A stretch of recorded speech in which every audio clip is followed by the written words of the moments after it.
안녕하세요. 스마트코인 트레이딩입니다. 현물 ETF 이슈에 힘을 받고 한창 잘 오르던 비트가 갑자기 힘이 빠진 이유가 무엇인지 말씀드려 보겠습니다. 최근 비트 이놈 잘 가다가 왜 갑자기 힘이 없어요? 라고 물으신다면 도어락이 고장난 멀티체인이라는 부잣집에 도둑이 제 집 마냥 돌아다니며 털어가는 등 다양한 이유가 있겠지만 주말간 제미니의 윙클보스 쌍둥이 형제가 그레이스케일이 관행적으로 몰래 버려오던 쓰레기 봉투를 칼로 푹 찢어서 헤집기 시작한 것도 있을 것 같습니다. 먼저 결론부터 이야기하면 우리가 알고 있던 내용처럼 DCG의 제네시스는 3에로 캐피탈로 인해 파산한 게 아니었습니다. 지금 제미니 거래소의 쌍둥이 형제는 분노의 멸망전을 진행하고 있습니다. 그도 그럴만한 게 DCG는 영혼의 동반자 제미니에게는 구라를 치지 말았어야 했어요.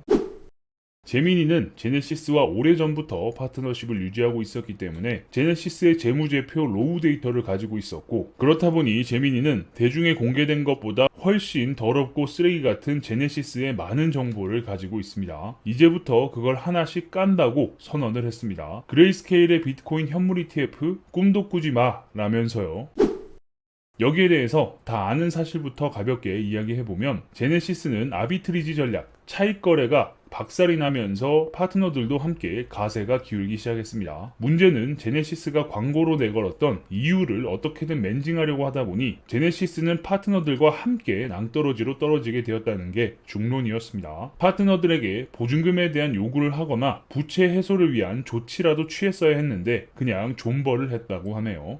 이런 이슈가 나올 때마다 디파이 대출 플랫폼을 보면 이런 생각이 듭니다.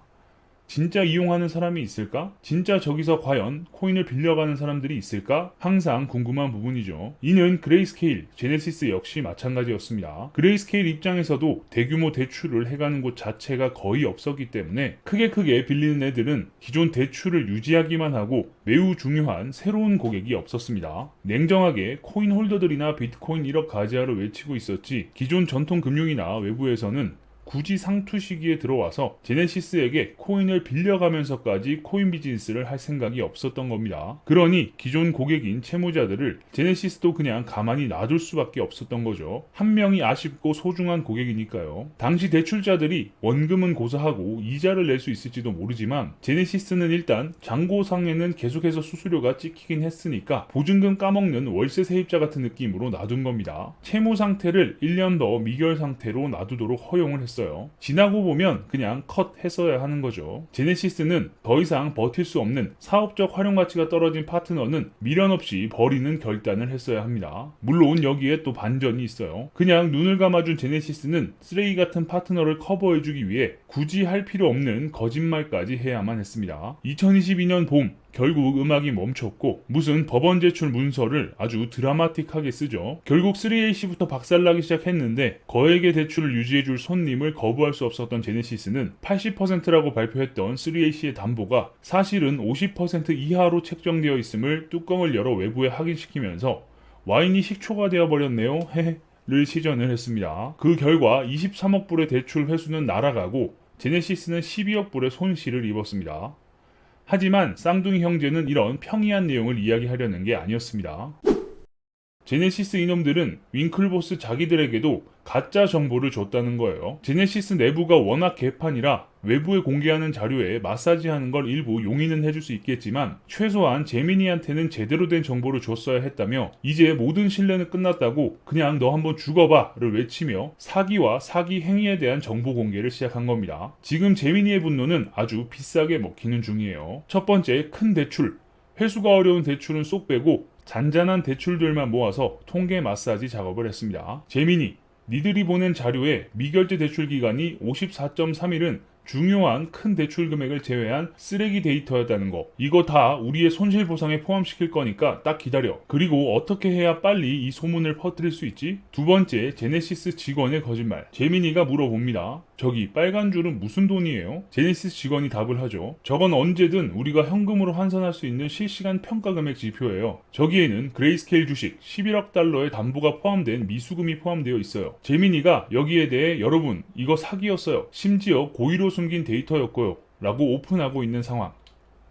세 번째, 제네시스 이 새끼는 아무튼 입만 벌리면 거짓말이 자동으로 나와. DCG 임원과 직원이 아주 적극적으로 이 통계 마사지를 넘어선 사기극에 직접 참여했고 일부러 자료에 대해 오도할 수 있는 요소들을 설계해서 넣었다는 것. 즉 제네시스 관계자들은 사기꾼이며 이 업계에서 완전히 사장되어야 한다는 주장을 하고 있습니다. 대차 대조표도 사기, DCG가 제네시스에 긴급 자본을 공급했다는 것도 사기, 제네시스를 성장시킬 생각도 없었는데 지속적인 지원을 한다는 것도 사기, 그리고 최고의 반전은 DCG가 3AC의 대출을 모두 인수했다는 것도 사기였습니다. 이미 제네시스의 자체 손실이 걷잡을 수 없어진 상황에서 이후 3AC가 터지면서 잘됐다 싶어 회사 자산이 파산에 노출되었다는 핑계를 대면서 자기들의 잘못으로 망가진 제네시스를 어떻게 덮을까를 고민하고 있었던 거였습니다. 즉 3AC는 제네시스 파산의 외부 핑계용이었을 뿐인 거죠. 심지어 제네시스가 발행한 약속 어음과 관련해서도 예금자들을 속이기 위한 맞춤 제작 공모용 사기였고 그냥 한마디로 거짓말 아닌 게 없었습니다. 주말간 제미니의 폭로는 정말 놀라웠습니다. 참고로 제미니 캐비닛 속 서류들을 전부 오픈한 게 아니에요. 제미니 형님은 아주 제대로 화가 나 있습니다. 과연 폭로가 어디까지 이루어지고 어떤 썩어있던 부분들이 드러날지 주의 깊게 지켜봐야겠습니다. 계속해서 여러분들께 도움이 될 만한 다양한 정보를 알려드릴 수 있도록 하겠습니다. 영상이 괜찮으셨다면 구독과 좋아요도 눌러주시고요. 그럼 전 다음 영상에서 뵙겠습니다. 감사합니다.